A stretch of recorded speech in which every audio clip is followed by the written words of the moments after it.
Assalamualaikum warahmatullahi wabarakatuh. Di sini saya akan menjelaskan sedikit tentang peranan proyeksi bisnis bagi perusahaan.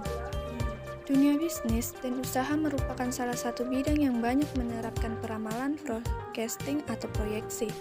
Hal ini dapat dipahami karena sebuah perusahaan pada umumnya ada dalam sebuah lingkungan bisnis yang dinamis dan sering berubah dengan cepat. Berdasarkan teori yang ada, proyeksi atau forecasting merupakan estimasi munculnya suatu kejadian di masa depan berdasarkan data yang ada di masa lalu. Pada umumnya, proyeksi merupakan proses menganalisis data historis dan data saat ini untuk menentukan tren di masa datang. Bisa juga didefinisikan sebagai upaya sistematis untuk mengantisipasi kejadian atau kondisi di masa depan yang penuh dengan ketidakpastian.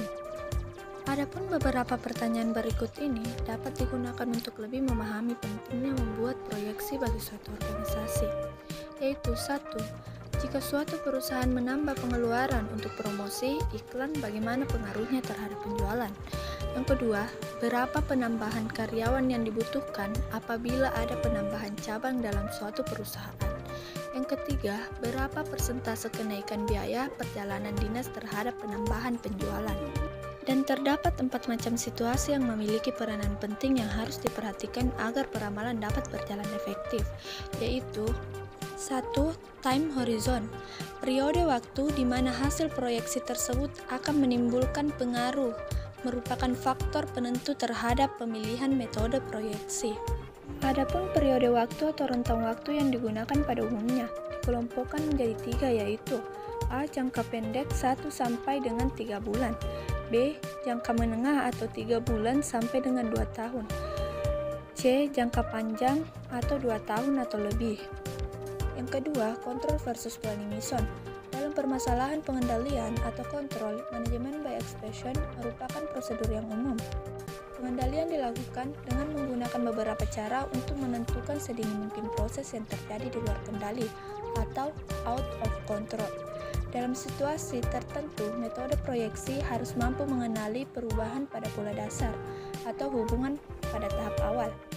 Pada sisi perencanaan atau planning, umumnya berasumsi bahwa pola yang telah ada akan berlanjut pada masa yang akan datang, sehingga proyeksi ditekankan pada usaha mengidentifikasi pola yang sudah ada untuk membuat proyeksi pada masa yang akan datang.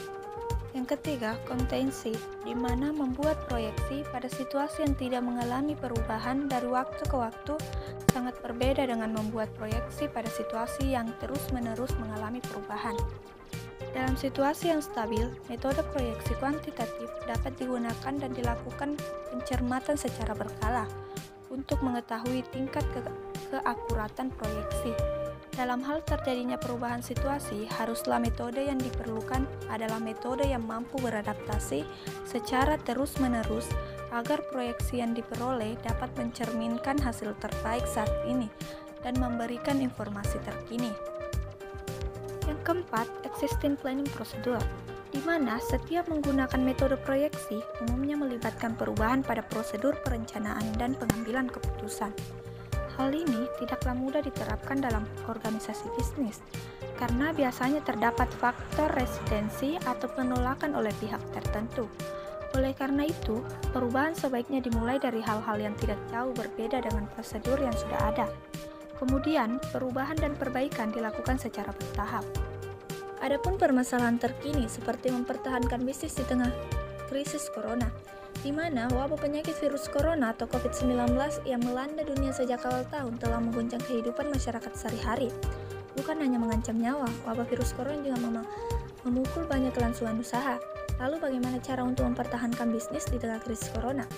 Dengan imbauan untuk tinggal di rumah aja, mulai dari bekerja, bersekolah, hingga beribadah, sedikit banyak mempengaruhi roda bisnis. Hal itu jelas akan mempengaruhi kelangsungan bisnis.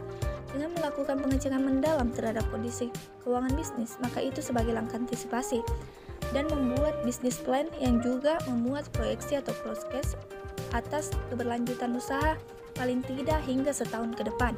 Misalnya, proyeksi dari sisi pendapatan usaha, tingkat pengeluaran, kelanjutan permodalan, dan sebagainya.